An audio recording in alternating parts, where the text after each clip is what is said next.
Hi, I hope you are well. This podcast is a place for people to share personal and professional perspectives, talk openly, and ask questions. From serious to silly to sublime, it's all about communication and connection.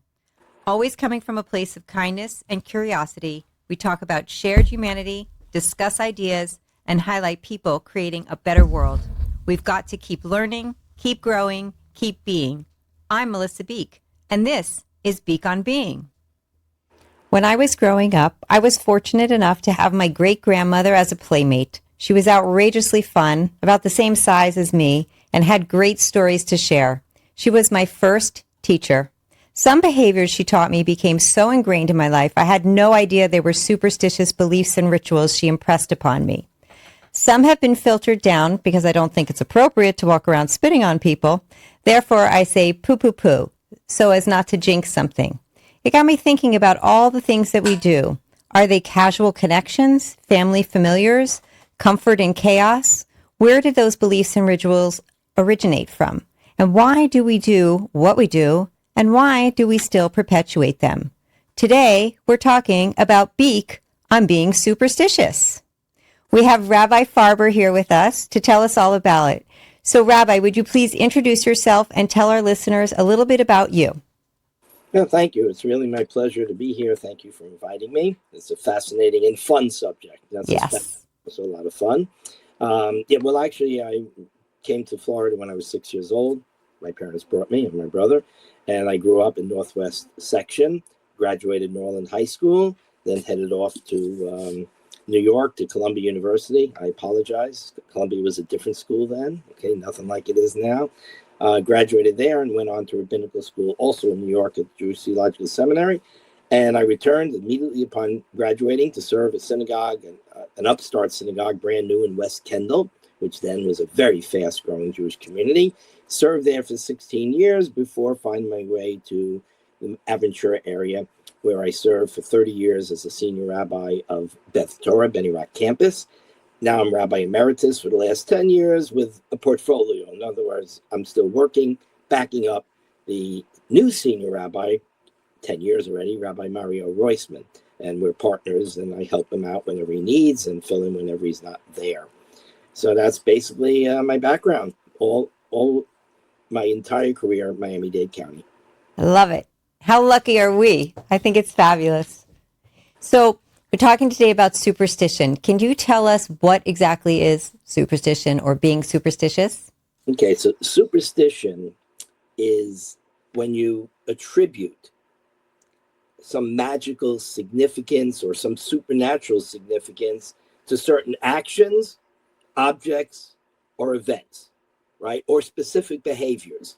Got it. Influence luck and fate and future outcome. In other words, something affects something else in a direct way, even though there's absolutely zero evidence scientifically or even rationally for believing that.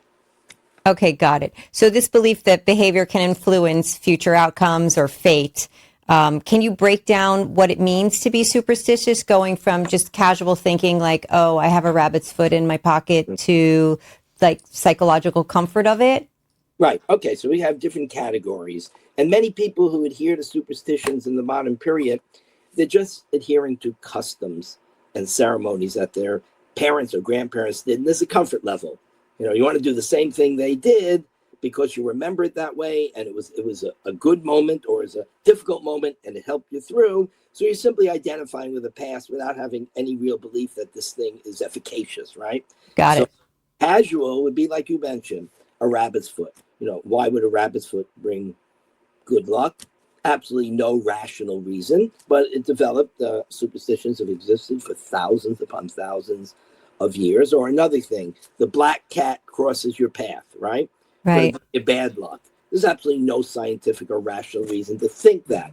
Those are casual things. This happened, and I think it's going to cause this, and it's just an accident. Just something happened, and there's no reason to believe it, but it's embedded in our consciousness. And, you know, sometimes it's like, why take a chance? Right. Don't jinx it. Don't test fate, right? Then you get to ritual behaviors. That's where you're going to perform certain things. You know, the rabbit's foot is you're just holding it, or the cat ran in front of you. So there's specific actions that you want to perform to influence outcome for the good, right? So you have knocking on wood, which is obviously something that developed within Christianity. The wood is the cross, and knocking on wood is an action, a ritual that supposedly will bring me good luck. Or avoiding walking under ladders, right? There's a ladder there. I'm going to avoid it because I believe that ritual, avoiding that ladder, is going to prevent me from having an accident. A bad outcome, yeah. Right? So those are rituals that we do. And then when you get into everything else, what later on we talk about all the life cycle occasions, what you do when a baby is born and putting a red ribbon there to keep the evil demons away. Those are ritual behaviors. I thought of another one too, throwing salt over your shoulder if you spill it. Right. Don't know why. Right. We'll talk about that. There's definitely good. What salt represents. Okay. And almost all these superstitions go across cultures because superstitions are based upon psychology. And human psychology is pretty much the same because human beings are pretty much the same. Right. Of our physical and mental makeup. So then you have, we love to recognize patterns. Human beings, our mind are wired to recognize a pattern. So, and we look for patterns. So sometimes we incorrectly or without any reason connect random events. Okay, here, so I'm wearing a shirt when my team wins a game, right? So the next week, I think that, won the game when I was wearing this shirt, but the previous week I wore a different shirt and they lost. So I need to wear the shirt when they won, as if that's going to impact somehow my game. But you know how many people do that? Yeah, it's I know. I think my nephew wears stinky socks repeatedly to win. Right. But, the thing is with the Miami Dolphins lately, you get to keep searching for a shirt that can bring us a win, right? Right. So an example would be I have the Miami Dolphins hat from the perfect season, right? I bought the hat that year. I wore it. You can imagine what it looks like now. I was going to say from 72. Right? I've been waiting for the opportunity to wear it again when they're in, forget Super Bowl. I'll settle for a playoff game. Right. So now I know it's absolutely absurd, but it brings back a great memory. So it's a ritual behavior that some people think will actually affect the outcome. Right. But I think it's just something that gives me a good memory. So you never know why people are what their connection is. Yeah. You never know what they're thinking in the modern period. And then you have psychological comfort, which I think is the most serious level. And that's when. But what about like the cultural ones, like the things that are like. Absolutely. Yeah. So those get passed down through families or communities or cultures, right? Right. And then because they're in the community, they're deeply ingrained. So let's say you go to a circumcision, to a bris, right? Which is a community celebration and a family celebration. So the community is used to certain traditions that happen at a bris because it's happened over and over and over again. And it's going to be repeated even if the people who are actually that moment celebrating that event really don't know anything about it. But now they're going to know something about it because it's culturally transmitted through these communal rituals. Got it. Therefore, we all learn it. And then you wonder, I got to do it that way because that's how I saw everybody do it. Well, then it becomes tradition. Becomes tradition. Right. And it's very common in life cycle occasions. And then, by the way, we can talk more about it later, they get reinterpreted. Things began as superstitions, which the rabbis, by the way, opposed 100%. Superstition, the belief that you can manipulate the universe, right? Which means manipulating God, right? Is totally forbidden in the Torah and totally opposed by the rabbis. But sometimes they bump into a ritual and a cultural transmitter. It's so strong they can't get rid of it. So what do you do when you can't get rid of it? I'll reinterpret it. And they're so successful in their reinterpretations that people no longer remember what the superstition was. The class breaking the glass at the end of the marriage, right? Right. It becomes part of our ritual and tradition. Right. And it gets reinterpreted. So the rabbis say you break the glass because you want to remember the destruction of the temples in Jerusalem. Perfect sense, right? It has nothing to do with that. But it's a reinterpretation the rabbis gave because they couldn't get rid of the custom. There's no way I could convince people that it's originally a superstition, let's not break the glass. Right. They're going to say, that's interesting, Rabbi, but we're breaking the glass anyway. Right. Because that's what everybody did. So originally, breaking the glass was to make a loud noise to scare away the evil demons. Right. The rabbi said, you're not allowed to believe in evil demons. Right. That's paganism. So they reinterpreted. And that's true with many superstitions today. Perfect. And then you were saying the psychological ones. Right. That, I think, is the strongest. Okay. We need to control things. We have a desire to control things. Psychologists make a fortune over trying to teach people not to try and control everybody else. Right? Right. And so we're always struggling. How much control can I have on my kids without being overbearing? Helicopter moms, all that we need to control because we fear what the future is. We don't know what the future is. The fear of the unknown. Yeah, sure. Right? So, and that's the greatest fear of the unknown, particularly when it's a dire situation, like somebody's ill, right? Or there's a danger that we're facing, or there's an economic pressure and we don't know where it's going. But it plays into anxiety. Exactly. And superstitions help ease anxieties because you think you have control. You may have absolutely no control. It may be absurd, but in your mind, I'm doing something. Right. You can't sit and do nothing, even though you're in the hospital. The doctor told you, "I'm sorry, this is going to end," and you say, "But I can't just sit there and do nothing." Right. And then very often superstitions kick in, and sometimes they're harmless because if they provide psychological comfort, then they're not harmful. Right. But sometimes they're manipulative, and that's very, very harmful. So when we talk about like patterns going awry or psychological comfort, are these rituals just also a way to just soothe the anxiety? Oh, absolutely. Absolutely. So they're perpetuated to like as a stress reduction sort of thing. So take the bris, for instance. Everybody is nervous the night before the bris, except for the kid, because he has no idea what's coming. He's the calmest kid. He has no idea what's going to happen the next day. But everybody's a little bit nervous. Sure. So they developed this idea of putting a red bandle, some type of red piece of clothing or cloth, to ward away the evil demons. Now, I doubt that most of the people who do that actually believe that they're warding away evil demons.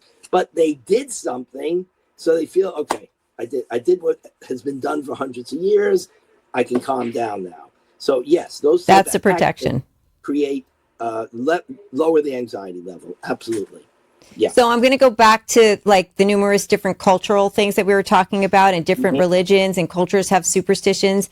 And you mentioned knock on wood. So I always thought it went back to a pagan belief of releasing spirits from the trees. Right. Like, so for protection. Where do the origins of all of these different beliefs and rituals come from? Is it like... Most stuff comes from pre-monotheism, right? Okay. So Christianity has a pagan background. Judaism has an much earlier pagan background, and certain things transmitted culturally, and they came from this pagan belief that you can, in fact, manipulate the gods. That's the whole basis. The whole idea of supernatural goes all the way back to the earliest levels that we know of human civilization. We go back to the Fertile Crescent, to Babylonia, to Sumeria, and we read about these things, and the whole idea was the gods themselves were created from nature. They didn't create nature. They were created.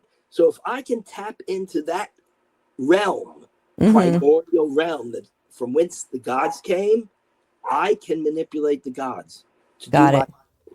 Now, in Judaism, there's no such thing because there's only one God. I can't play one God against another God. And God created everything. That's the whole idea of the first verse. Right. When God began to create the heaven and the earth. So we don't manipulate God. We dialogue with God.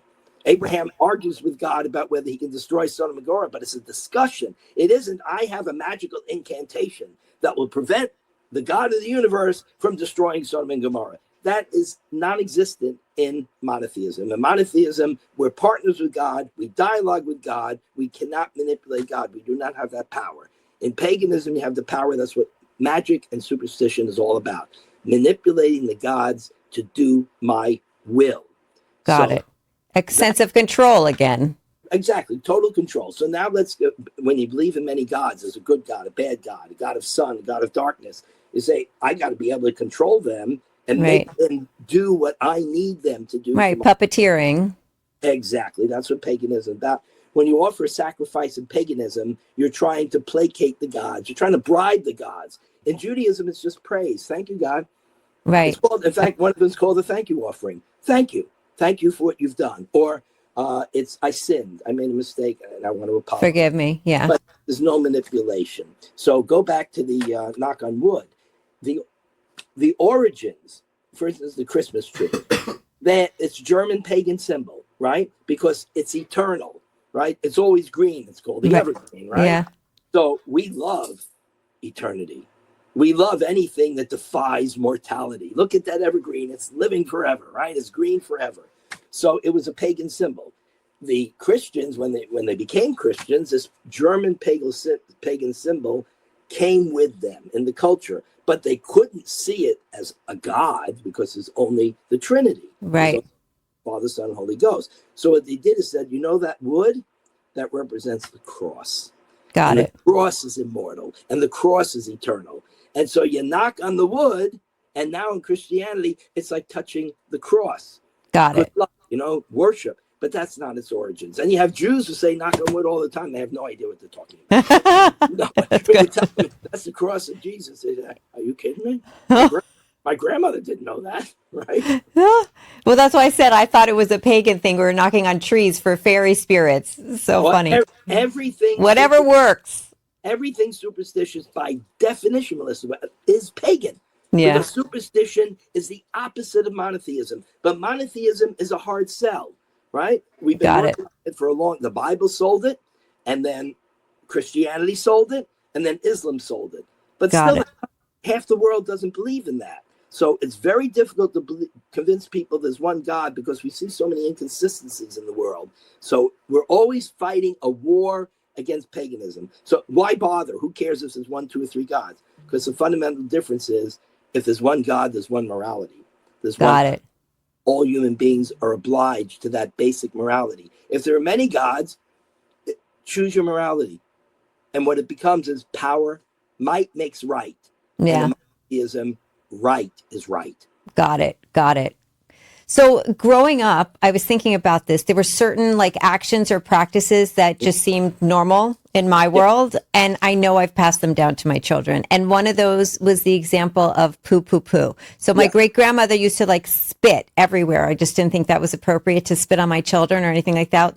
So I know I do it a lot. It's just to make sure that you don't jinx anything, you ward off the evil eye. I know many other faiths or cultures do that sort of poo, poo, poo as well. Right. Where did that particular superstitious practice originate from as a way to ward off the evil eye? Because I know lots of people do it, no matter what their cultural, religious beliefs are. It goes together. Poo, poo, poo, kinahara. Yeah. Kinahara is Yiddish, but it's not even Yiddish. It's just a bastardized form of beli ayin hara, without the evil eye. Right. So the poo, poo, poo is spitting, and it's water. And water is very easy to understand. Water purifies. True. Right? That's what water does. So if I go poo, poo, poo, and that evil demon is there, because you know what they hate? Evil demons hate happiness. They don't want us to be happy. So anytime we have something that might be happy, like good news, right? But don't say the good news out loud, because the evil demons will see you're happy and come and schmeiss you. And that's, by the way, at the wedding, the evil demons are waiting to pounce. They can't stand that this couple, Joy, Adam and Eve is going to renew this creation, and there's so much happiness. They want to zetz them. So a lot of things we do at the wedding is to protect the chatan, the groom, and protect the bride, and scare away those evil demons, which was, by the way, what the breaking the glass was. The loud sound, whoop, evil demons run away, right? So water does the same thing. Water purifies, right? Okay. It purifies. So they can't come with his water. And of course, what do Christians do with water? They baptize, right? Yeah. What do we do with water? We perform conversions with water for people going through the transformation of one religious belief to another religious belief, or some of them have no religious belief. Also, we use water, I think, when you come back from a burial before you enter the house. 100%. You use water, and there's 2 elements there. One is simply, and very important concept, don't ever mix life and death. To give you the perfect example, and almost no one thinks of this. People wonder why you can't eat meat with milk, right? I mean, why am I giving up that cheeseburger, right? What am I doing that for? First of all, the whole concept is I can't stand the idea of cheeseburger because I grew up kosher and I looked at it like, oh. You're talking to a vegetarian, so. Oh, so you don't like the burger altogether. Okay, so you have no problem. You're kosher by definition. But here's the reason. How do you get milk? From a cow. But the animal has to be kept alive, right? Yes. How do you get meat? That's one of the reasons You have to kill it. You have to kill it. You don't mix death and life. I can't have that which I got from death mixed with life. That's why we don't drink meat and milk. So I just was at a cemetery. Cemetery is death, right? That's the reality. It's death. Yeah. I'm not going to bring death into that house. That house is not a place of death. That's a place of mourning, yes, and a place of remembering and a place of healing, but it's not a place of. But it's alive. Right? So I can't bring that in. And when you leave the cemetery, also there's always water there because I have to leave this behind. I can't bring this home with me.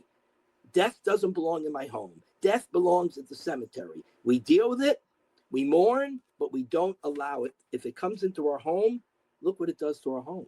Right, destruction. Yeah. It's destructive. It's psychologically destructive. Therefore, we have to heal in the home, and we wash our hands and say, okay, that was the death experience. That was the funeral. We talked about the past. Now we have to go into the future, and we don't bring death. We bring memory. Right. Wow. I didn't realize all of that, but that's fascinating. Can you tell us more about warding off the evil eye? Because you spoke about scaring it with noise and making sure, and you talked about how the evil eye just doesn't want us to be happy. But also with the evil eye, you touched upon something. In order to ward off the evil eye, I know some people wear a red string. I know when I was younger, and I still do this ritual too, we put red ribbons under the beds or under the bassinets of the baby. So why is red? First of all, you could tell us more about the origin of the evil eye, but why is red the color that's chosen? Okay. What do you do when you come to a red light? You stop. Why don't you stop at a green light? Why'd they choose red? Exactly. I don't know. I'm asking you. Because red's psychologically powerful. It's loud. It's loud. Right. Why we always point out, because it's simply natural. It's not a judgment. In fact, usually it's a nice judgment. A redhead, right? Redheads are striking. Right? Yeah. You can't ignore it. It's striking. True. It has no moral or ethical input whatsoever. It says nothing about the person. But psychologically, red is striking. True. It is a powerful color. So that's why it's red light. Stop. I know to stop at red. Right. So red as a color is something that says to the evil demon, you stop here. Back off, yeah. Right? Back off, right? We don't want a warm, welcoming color. Now, evil eye is a very important concept, and it's very different from the others. Why? Because the evil eye actually can also come from the person. We have the person. Now, psychologically, think about this. We've all experienced. You ever get stared down by somebody who just gave you the creeps? Yes. Right? They just like, oh my God, I want to get away from this person, because you think they're looking at you with such ill intent. They want to hurt. Right now, obviously, they don't have that power. However, psychologically, the fact that a stare, right, and we can cause harm. Oh God, if your kid does something wrong, you can just look at them, and they'll already start crying and run to their room because they know the look. That's the look, right? Husband and wife, right? Partners in marriage, right? Yes. You give a look, you don't have to say a word, because the eyes, right? What do they say? You look into a person's eyes, right? Look into it to see if they're sincere. Right. Eyes tell you so much. Right? Eyes are important for psychology. Eyes are important for beauty. Eyes are extremely important. They're the most descriptive part of our body that we expose, right? So they actually believed, and it's already in the Bible where it says, from that day on, King Saul, kept a jealous eye on David. So with a look, you could see jealousy, right? Right. And then you have literally evil eyes sending out almost like a flame and burning people up, right? Because if the person has such anger and power through their anger, they can actually almost burn you up with a look from the eye. Now, psychologically, what they're doing is they're crushing you. Oh my God, they are so angry at me. What have I done wrong? And they're successfully gaining some control over your emotions. But in superstition, they actually believed. In folklore, there were people who could burn things up with a look. With just a look. Yeah, I might have felt a tinge of that burning from the heat. Yeah. Sometimes at a look I've received. So yeah. Right. So I think that I understand. That evil eye is one of the strongest psychological truth. Now, the same thing comes from a good person. You can have a good-hearted person whose look can warm you and Yeah. heal you without saying a word. So the Yes. evil eye is something that is common in every culture that that we deal with in Western civilization, and it's already in the biblical period. It's in the Talmud. It's in the Midrash. There are rabbis who are said to have power with their eye to the point that they'd have to look away because they're afraid of hurting you. Right? Wow. That's a Those lot of power. That's folklore. Obviously, it never happened. What they mean is Right. psychologically, if your teacher, who you admire, gives you a look of disapproval, you're crushed. Crushing. Right? So you can say, it burned me up. It just crushed me. People don't often understand what they can do with a look. Yeah, that's true. It's so true. There's a lot of different actions that we take because of those looks, or because the way that we feel with them, or I see like little talismans of evil eyes, but I also see like other token talismans that sort of perpetuate this belief of superstitions. And I know there's a symbol that everybody can immediately recognize, which is part of multiple cultures, the Hamsa.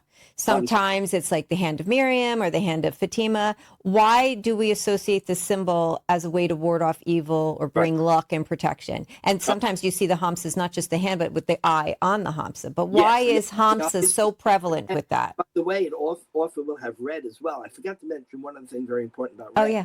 Tell me. What is the life source of human beings? It's blood. Blood. Right?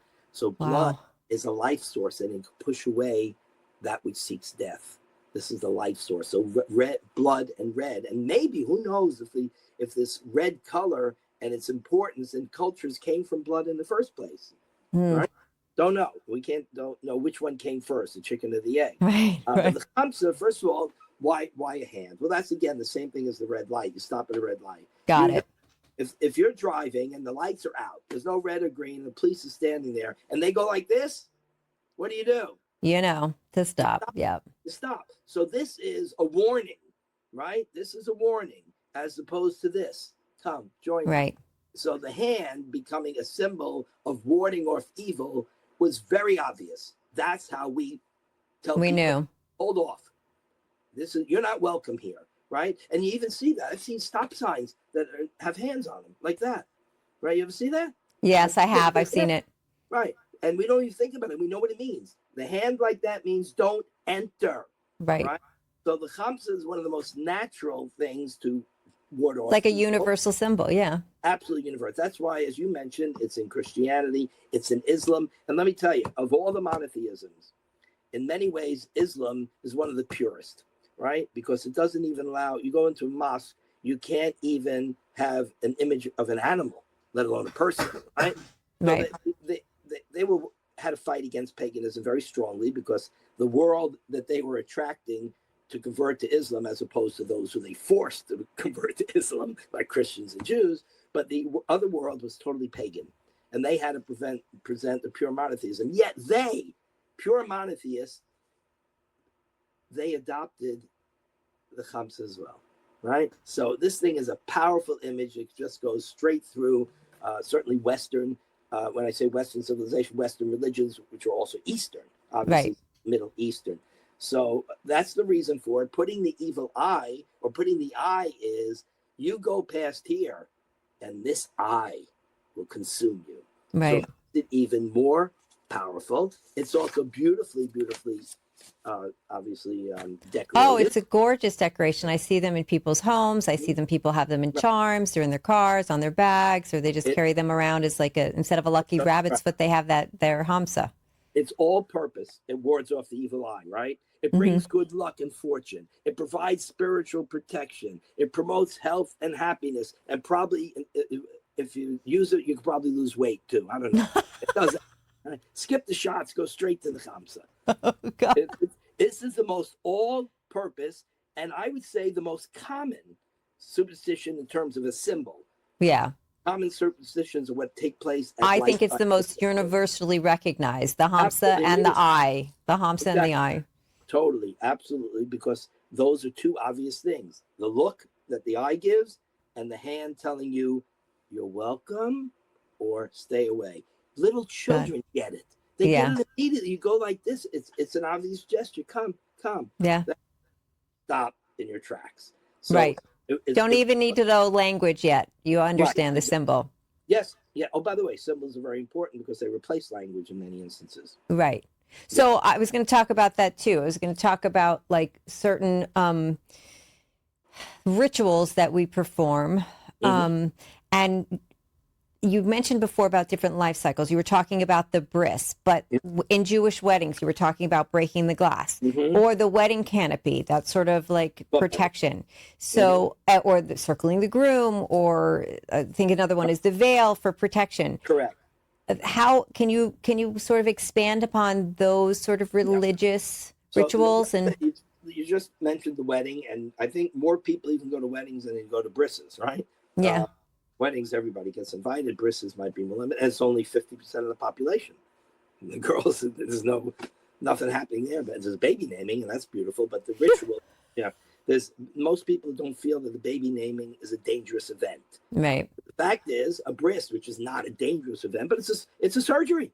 Right. That's what it is. Okay, 99.9999% of the time, everything is perfect. But you'll always hear one story about something that went wrong, right? So, with a wedding ceremony, because as we mentioned before, the evil demons, they can't stand happiness. Lilith, who is infertile, cannot stand the idea that this bride is about to become, she's fertile and she's gonna have a child. She can't stand it. They're jealous. The evil demons are jealous. And think about that again psychologically. Who are jealous people? Jealous people usually, first of all, they have less self-esteem, but they also have ill intent, right? They just can't stand that you're enjoying it. In fact, we always wonder, should we tell something good about what happened to us to somebody who's a little bit less fortunate? We're careful about that because psychologically, we understand that jealousy is a very dangerous emotion, and it's common and it's natural. So how do you combat it? So jealousy, these evil demons, they're very jealous of our relationship with God, the fact that we have love, the fact that we have happiness, the fact that we have fertility, and they want to do everything to mess it up. So you have the breaking the glass, which is that moment when they're now husband and wife, is a weakened moment. They're not paying attention to anything but each other. Good time to zets, right? Right. Their guard is down. So you break the glass, and that way the evil demon is scared away. Right. Then that moment passes, they kiss or whatever they do, and their guard is back up. So we got that. Then, of course, the canopy. There's a protection with the canopy, right? Is a protection, and it was reinterpreted as we had the glasses reinterpreted to destruction temples. The canopy becomes your future home, right? Or God's protection, right? Protection of your future home. So that's another reason. Now, something is very common in certainly a Western civilization. When the husband and wife arrive at the door, at their new apartment, their new home, what does he generally do? You've seen it in Western. Carries her over the threshold. He carries her over the threshold, right? Because he's such a gentleman. But there's another reason. Because Lilith is waiting there to destroy her fertility. So he's going to protect her and take her into the home, and Lilith can't get to her. Now, got it. Now we just say it's gentlemanly. It's such a beautiful thing. Right. Do, right. It's another ritual now. Exactly. So that another tradition began as a custom that was meant to protect, and then it changed, of course. And the same thing when she circles the groom. That's her protecting him. Oh, absolutely. Now, you have the circling the groom, which is a very old concept found in the Talmud. And originally, by the way, people don't know, but the circling groom is 3 times. It was expanded later by the mystics to 7 times. Right, because you have the 7 brachas now. You also have the 7 blessings, right? Right. So it got expanded to 7 for many reasons. First of all, if 3 is good, 7 is better, right? 7, yeah. 7 is better because 3 became a problem. The rabbis got the number 3 was the Trinity, and they didn't invoke the number 3. Right? It became a problem. So when they could avoid it, they shifted to a different number. So the number 3 is the husband, the wife, and the presence of God. Got it. The number 7 is 7 days of creation, partnership. So in any case, the whole thing is partnership with God. That's how it was interpreted. Originally it was she creates a protective circle around him so the evil demons can't get to him. Right. So that's how it began. But the rabbis gave it this beautiful interpretation, and it meant partnership with God, which is a fantastic. That's why, by the way, some rituals don't disappear because on the surface they're not offensive in any way, and the new meaning is so powerful. When you say to a bride and groom, you understand that you are now partners not just with each other, you're partners with the ones who created you. Oh, Powerful. wow. Yeah. It's powerful. So look what the rabbis did with, which was a superstition, trying to ward off the evil demons. Light also wards off evil demons. And if you remember you get that in every movie, that the light of Fiddler, all those yeah. right? So you want to push them away. And then what about fertility customs? Because you said there were certain like rituals with fertility. Yeah, fertility was a major concern. And one of the ways we know it, think of all the stories in the Bible, right? Sarah, infertile, right? Rebecca, infertile, praying to God. Actually, Isaac prayed to God. He was a good husband, At least Abraham didn't turn to God and say, you got to do something for Sarah. But Isaac did. He turned and says, you got to do something for my wife. You got to help. Rachel, infertile. Leah's popping out the kids, and there's a jealousy there. And finally, she gets to have Joseph, and later on Benjamin. So fertility is, as long as human beings have been around, fertility is an issue. It's an issue today. The only thing, we're a little bit luckier. We got modern medicine that solves problems. And I'm glad you brought it up. Think about this. We have an infertile couple, and it's so common. It's like scary how common it is. I hope that they dig deep to find out why it seems to be more common. Stay tuned to next week's episode. It's all about fertility. Fantastic. Wonderful. So, right. And it's a horribly frustrating thing. Yeah. It's a wish to have children. Horribly frustrating. Their dreams are crushing. But in the modern world, if you're infertile, okay, I could go to the graveside of Rachel and pray to her, right? But I think it's better to go to Hadassah Hospital and talk to the fertility experts, because they're going to do a lot more for you than Rachel's going to do for you. Praying to Rachel might calm you down. Right. But if you don't go to the fertility doctors, chances are it's not going to go well, right? Although sometimes infertility is caused by anxiety. Doctors have said that clearly. And it's interesting how after I've had so many cases, somebody adopts a child because they're not having a success. And then with 3-4 months after they have this new baby and everything's relaxed, and not relaxed, nothing's relaxed in the new baby. Right, I was going to say nothing's relaxed, but their brain is off of the infertility. Off the infertility, right? It's a whole different world now. Even the Love Act becomes a different thing, right? Yeah. It's such normalcy, and then they become pregnant. And the doctor will say it's because you were too anxious. Right. Stress is a killer. Stress kills hormones. We know that. Yeah. So this fertility thing is very, very old. So different things, fertility customs. You're supposed to attend the bris in the first year of your marriage because it will help you be fertile. There's a chair there at the bris too. I know I've been thrown into chairs when I was younger. The famous chair, right? It's the chair of Elijah. Right. Elijah is there as a symbol of hope and peace, and he also is going to announce the coming of the Messiah. And every Jewish mother thinks that kid is the Messiah, right? That's it. He's the Messiah. Right? He's going to be a doctor, and he's going to save the world. That's my kid, right? So Elijah's there to announce the Messiah has come, right?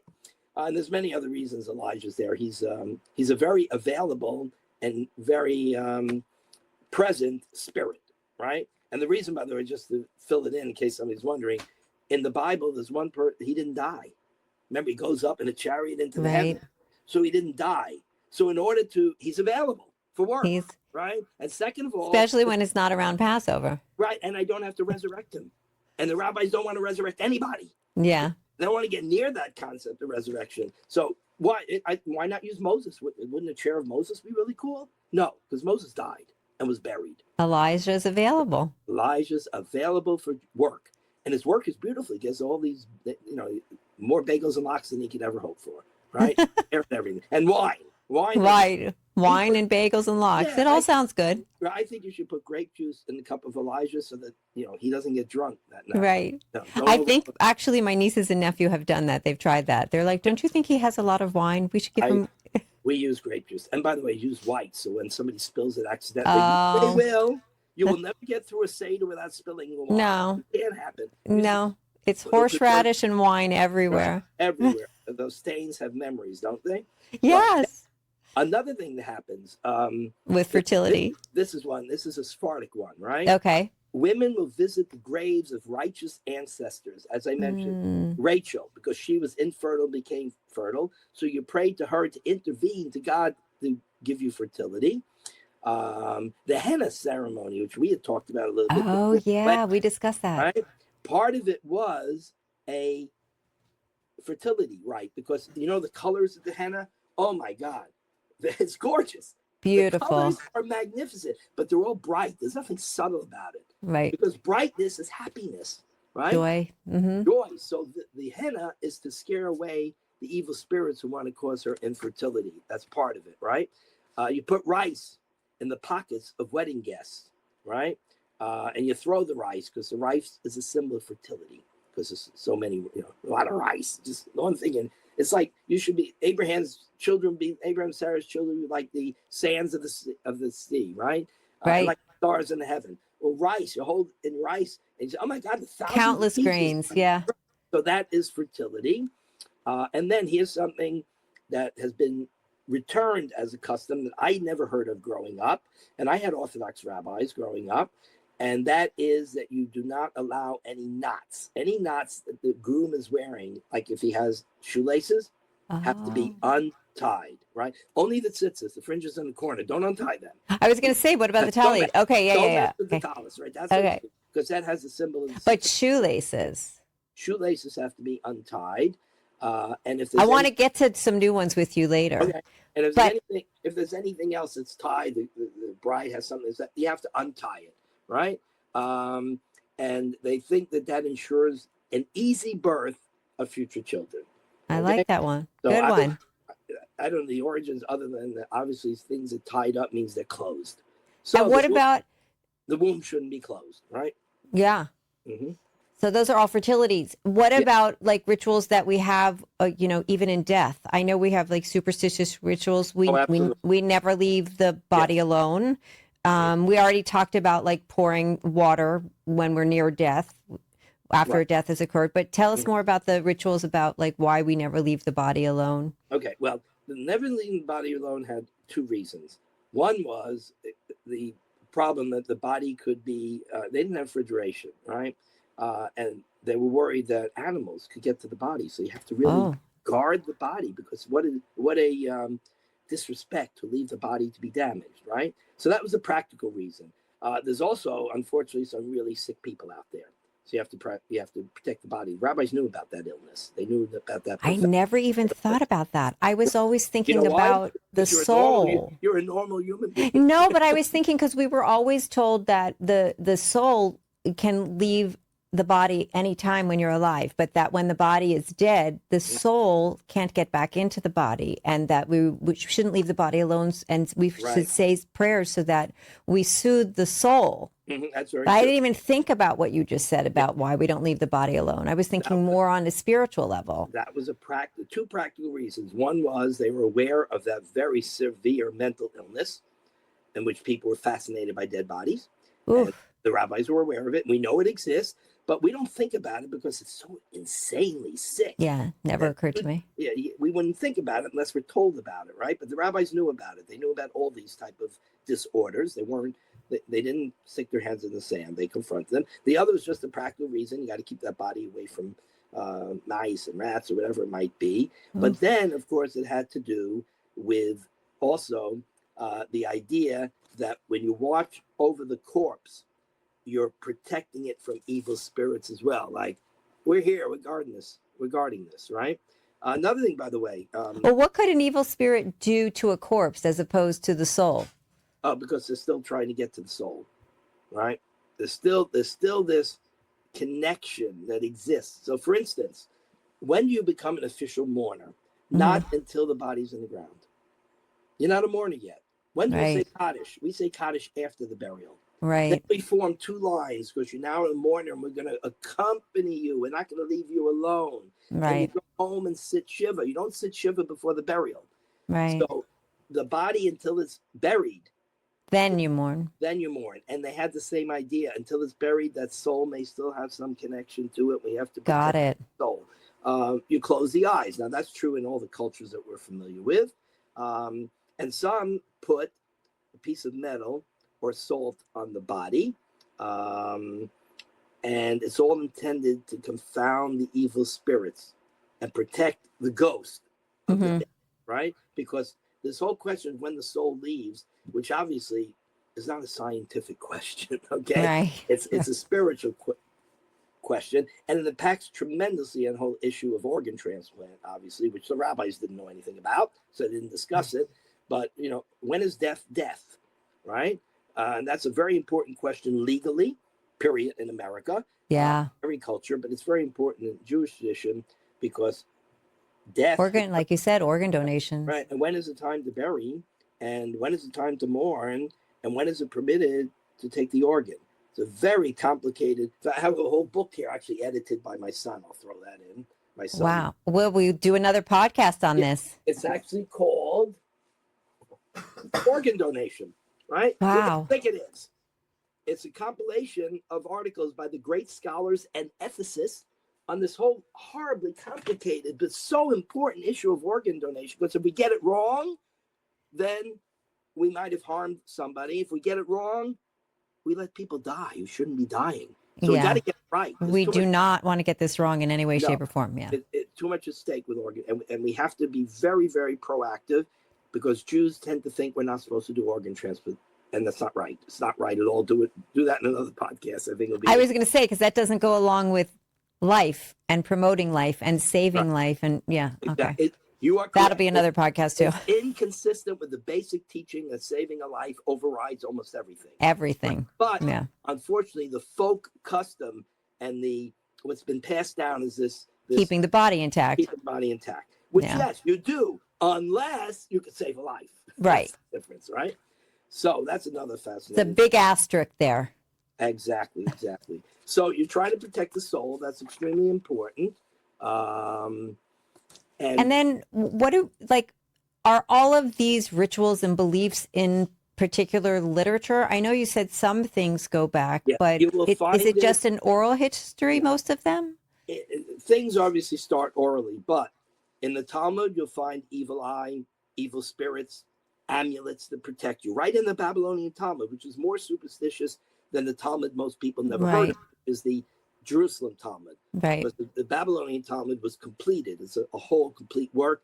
Jerusalem Talmud was never finished. It's very difficult to study. But Babylonia was a much more superstitious community, so Jews tended to get superstitions. It's just like the Sephardic world has more superstitions than some of the Ashkenazic world because they lived in a world that was very superstitious. Right. But if you go to Jews in Poland or Russia in the before the Enlightenment, as opposed to Jews in Germany, well, the ones in Eastern Europe are just more superstitious because they grew up in a community of non-Jews who had enormous numbers of superstitions, and mainly when you think about the Christian world before it became literate, because the church kept people illiterate, which is a great idea. That way they don't know what's in the literature, they don't know what God wants, and the priesthood interprets for them what God wants, and that gives them a lot of power. Jews were literate already from the earliest times of the Talmud because everyone has access to the literature, and that's a major difference. So the fact that they didn't have access to the literature and they were kept illiterate, that resulted in having a lot of superstitions. Because if you don't know and you can't read, right, I need to protect myself and I don't know what to do. So folk customs develop. Right. So the more illiterate a society is, the more superstitious it is because it doesn't have the means to protect itself. And it will go to superstitions to a greater degree than an educated community. Do you think all these behaviors help us deal with the fear so we can move forward? I think that's the main reason. I think people get frozen naturally because they don't know what's going to happen. The night before the bris, is this going to go well? Is everything no sense of control again? Exactly. The wedding. Oh my God. Well, who isn't nervous? I always worry about the bride and groom just fainting in front of me. They're so nervous. They didn't eat all day. Right. They're nervous because they're excited, but they're also nervous. What could go wrong? Now, maybe they're just thinking about the whole event and the party, and is the electricity going to go out? Or all the in-laws. Do I have, who's going to not get along? Right. I have an outdoor wedding. Is it going to rain? Okay, that causes anxiety. But believe me, most also go in with, did I make the right choice here? Oh. Right? Is this going to work out? And why wouldn't they? We're in a society. Yeah. What's the divorce rate? 50%? Yeah, I think it's 50 or maybe even a little bit higher, unfortunately. And you can't. So all these rituals sort of create a calming effect or a sense of control in chaotic times. Right. I did something to control. I was once in somebody's room in hospice, and it wasn't going to be long, and there was absolutely nothing that could be done. In fact, we were hoping it would end soon because it was really no dignity in that type of death. Right.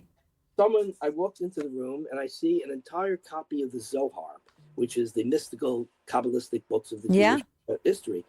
And I just inquired. I said, "Oh, that's interesting. Is that yours?" "Well, now it is." I said, "Okay, good. Have you been able to study it?" I knew he couldn't because it wasn't even in English. No. They told me that if I put these books in this room, the power of the letters might bring healing. Of course, it cost $450. Right. Books, right? No, if it didn't cost anything, donated, I'm okay. Not a problem. You believe it, you don't believe it. If you feel better believing it, I mean, you're suffering. So it's still that sense of control or trying to get control in chaos. Right. And that can be taken advantage of in terrible ways. It's not common, but you have to be careful. So do you think being superstitious, it creates more anxiety, or for some people it boosts confidence? Okay. I think being superstitious definitely is calming to people because it's, as you mentioned at the very beginning, cultural norms. My grandmother did this. Yeah. And I feel good about it. And okay, tomorrow will be well. It'll be okay. I put the red bendel, the bris will go fine. Whatever it is, I think it has a calming effect. Okay. Unless you're a rationalist, right? Which is harder to be a rationalist because it's hard to find calm and comfort when you're 100% rationalist. Which, although I taught that course in superstition, and I once taught a course in Kabbalah, I will tell you that if you were to ask me who my all-time favorite fictional TV movie character is, Mr. Spock of Star Trek. I am 100% rationalist, logical, right? That's exactly. So, and that's not a chamsa. No, that's the Kohen. That's the Kohen. May God bless you and keep you. So because I understand that I'm a rationalist, I understand that things totally out of my control. Got it. And I don't know how to gain control, and that's a problem. But what you said before is how I came to it, was certain beliefs that tied me to my ancestors or to heritage, some sort of generational connection that I felt. Yeah. And some of our rituals are tied to religious traditions, like, Jewish customs, like we eat apples with honey for good luck in the new year and stuff like that. That's fertility, by the way. Because it wasn't an apple. It wasn't? It was supposed to be a pomegranate, right? Oh, yeah. And the pomegranate has, of course, 613 seeds, which I can say because I never counted them and you never counted them and nobody ever counted them. But there's a lot of them there. Right. A symbol of fertility. That's true. And that's why you also have the head of a fish. Some people have the head of a fish at a table. I'm sure you don't. I don't. Right. I have no doubt. We don't either. We may eat gefilte fish if it's homemade because the stuff in a jar is probably the grossest food ever invented. But homemade is pretty good stuff. A head of a fish, again, fish are fertility. Why? Because everywhere you go, there's thousands of them. Yeah. Fish, right? There's population explosion. Yeah. So, I was going to ask you again, like, why exactly do we believe in these superstitions? But it's really to not just as a cultural, not touchstone to ancestors, but also, again, calming, really alleviating stress, protection, all of these things. Yeah, I think it's the two things. Number one, to connect me to my ancestors who probably, and certainly in my case, my grandmother who lived with us. Certainly had not a lot of superstitious stuff, but she had certain superstitious stuff. And so if we did it the way she did it, you feel a connection. And the other is the fact that it gives me a sense of control, as irrational as it is. And if you ask somebody, if you sit them down and really ask them, you really believe this? Like the story of the Zohar. At that moment, with his, with his beloved dying. Whatever works. I didn't say this is nonsense. I said, I hope that it brings, if it can't bring healing, it should bring a calm and peaceful transition to the next world. Right. I'm not going to challenge him. I was really upset that somebody ripped him off for $450. Yeah. But otherwise, if he found comfort in that, then let it be. It's not time to have Judaism 101 and give him a lecture on rationality. Right. Right. As an opposition to superstition. They opposed it.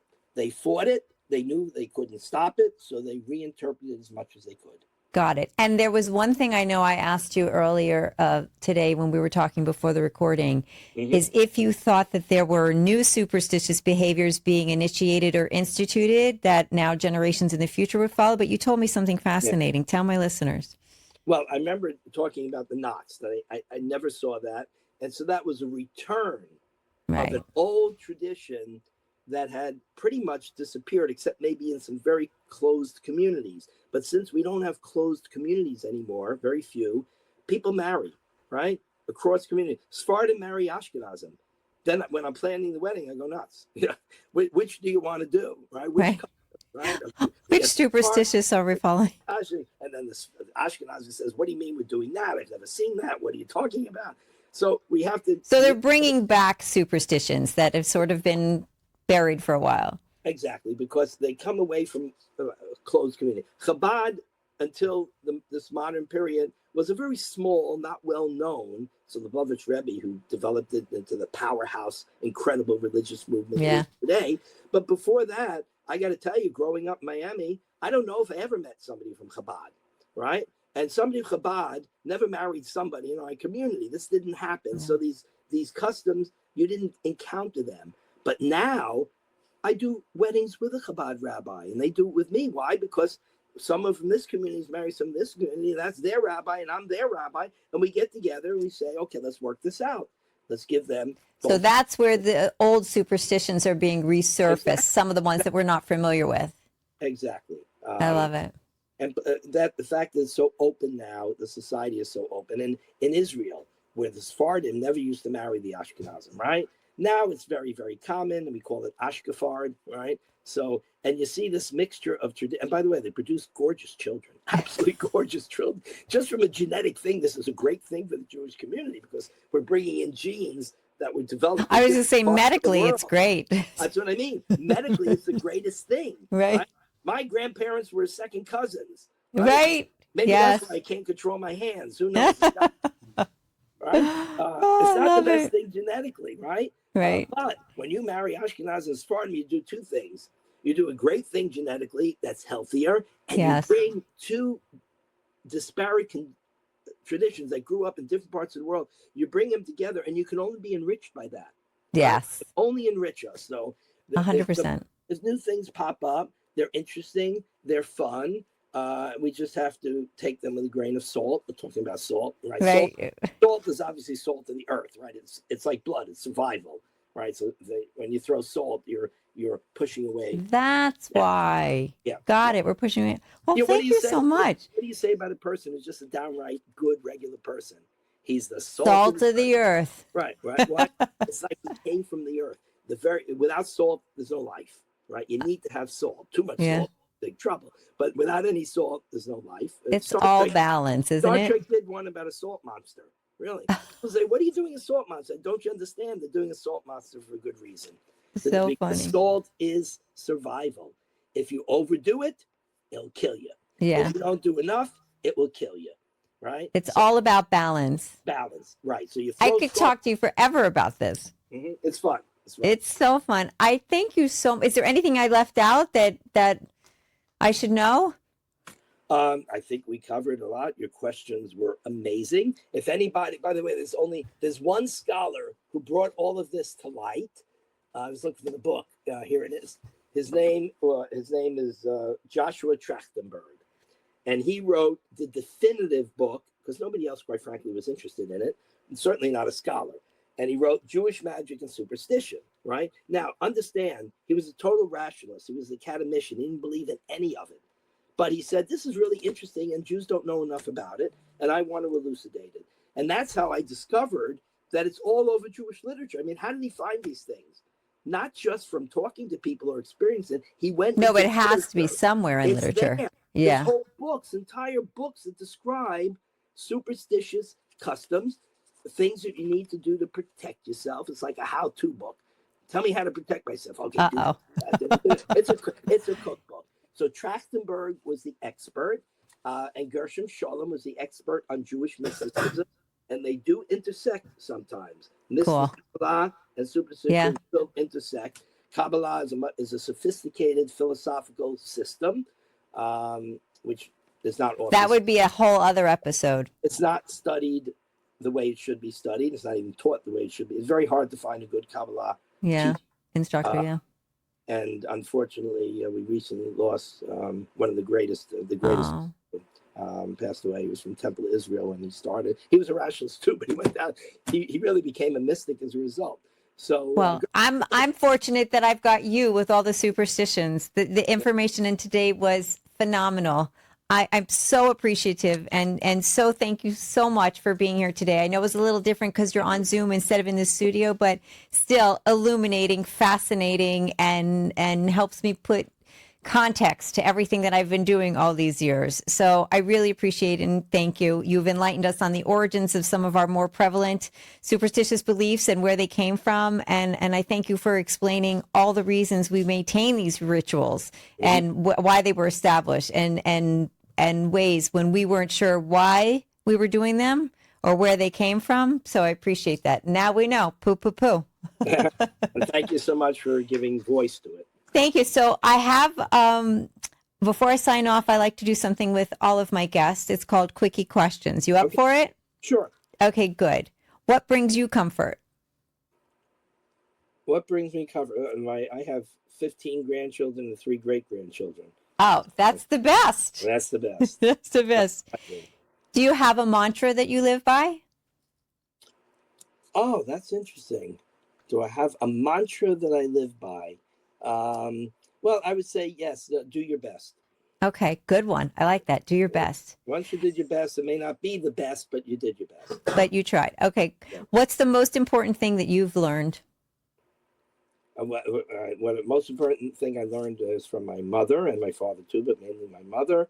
And that is that you have to have an enormous tolerance and understanding of other people and where they're coming from. It's kind of like, you got to walk in their shoes. Yeah, perspective. You have to have a tremendous patience and understanding because you're not in their shoes.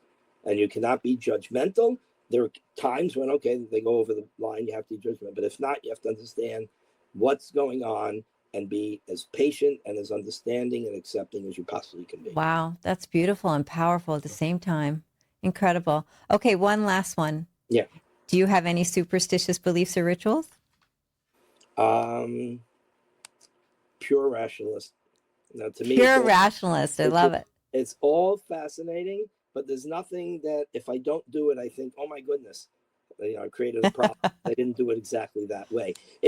In spite of the fact I love ritual. I mean, I do a Jewish ritual. This fascinates me, and we do the Seder. I know I once switched Haggadahs. Haggadahs, for those who may not know, is the book that guides us to the Seder. And there are hundreds upon hundreds of different editions. And I decided after like 25 years, I was going to switch to a modern one.